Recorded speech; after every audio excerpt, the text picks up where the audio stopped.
ನಟಿ ರಮ್ಯಾ ಬಗ್ಗೆ ದರ್ಶನ್ ಫ್ಯಾನ್ಸ್ ಅವಹೇಳನಕಾರಿ ಕಮೆಂಟ್ ವಿಚಾರಕ್ಕೆ ಸಂಬಂಧಪಟ್ಟಂತೆ ಮಾಜಿ ಮುಖ್ಯಮಂತ್ರಿ ಡಿ.ವಿ. ಸದಾನಂದಗೌಡ ಬೇಸರವನ್ನ ಹೊರಹಾಕಿದ್ದಾರೆ. ಸೋಷಿಯಲ್ ಮೀಡಿಯಾ ಇವತ್ತು ದಿಕ್ಕು ತಪ್ಪಿದೆ. ಸೋಷಿಯಲ್ ಮೀಡಿಯಾ ಸಮಾಜಕ್ಕೆ ಇವತ್ತು ಕಂಟಕ ಆಗ್ತಾ ಇದೆ. ಎಲ್ಲಿಯೂ ಸಲ್ಲದವರು ಸೋಷಿಯಲ್ ಮೀಡಿಯಾದಲ್ಲಿ ಸಲ್ಲುತ್ತಾರೆ. ಎಂತ ಅದ್ಭುತವಾದಂಥ ಮಾತು. ಇಲ್ಲಿ ಯಾವುದಕ್ಕೂ ಕಡಿವಾಣ ಇಲ್ಲ, ಯಾವುದಕ್ಕೂ ನಿರ್ಬಂಧ ಅನ್ನೋದಿಲ್ಲ. ನಾಯಿ, ನರಿ, ಬೆಕ್ಕು ಅನ್ನೋ ವಿಷಯಗಳೇ ಅದರ ಜೀವಾಳ ಆಗಿದೆ. ಮಾಜಿ ಮುಖ್ಯಮಂತ್ರಿ ಡಿ.ವಿ. ಸದಾನಂದಗೌಡರು ಪ್ರತಿಕ್ರಿಯೆಯನ್ನ ಕೊಟ್ಟಿದ್ದಾರೆ ನೋಡಿ. ನಟಿ ರಮ್ಯಾ ಬಗ್ಗೆ ದರ್ಶನ್ ಫ್ಯಾನ್ಸ್ ಅವಹೇಳನಕಾರಿ ಕಮೆಂಟ್ ವಿಚಾರಕ್ಕೆ ಸಂಬಂಧಪಟ್ಟಂತೆ ಡಿ.ವಿ. ಸದಾನಂದಗೌಡರು ಬಹಳ ಬೇಸರವನ್ನ ವ್ಯಕ್ತಪಡಿಸಿದ್ದಾರೆ. ಸೋಷಿಯಲ್ ಮೀಡಿಯಾ ಏನಿದೆಯಲ್ಲ ಇವತ್ತು ದಿಕ್ಕು ತಪ್ಪಿಸ್ತಾ ಇದೆ. ಸೋಷಿಯಲ್ ಮೀಡಿಯಾ ಸಮಾಜಕ್ಕೆ ಇವತ್ತು ಕಂಟಕ ಆಗ್ತಾ ಇದೆ. ಎಲ್ಲಿಯೂ ಸಲ್ಲದವರು ಸೋಷಿಯಲ್ ಮೀಡಿಯಾದಲ್ಲಿ ಸಲ್ಲುತ್ತಾರೆ.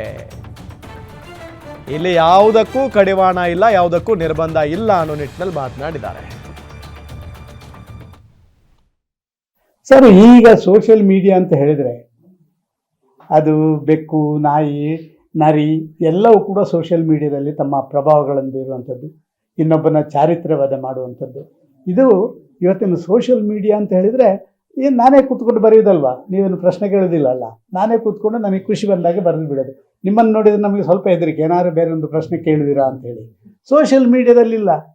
ಸೋಷಿಯಲ್ ಮೀಡಿಯಾ ಇವತ್ತು ಸಮಾಜಕ್ಕೆ ಕಂಟಕವಾಗಿ ಪ್ರಾರಂಭ ಆಗ್ತದೆ. ಅಲ್ಲಿ ಎಲ್ಲವೂ ಅಂತ ಹೇಳೋದಿಲ್ಲ, ಹೆಚ್ಚಿನ ಭಾಗದಲ್ಲಿ ಇವತ್ತು ಸೋಷಿಯಲ್ ಮೀಡಿಯಾ ಯೂಸ್ ಮಾಡೋದು.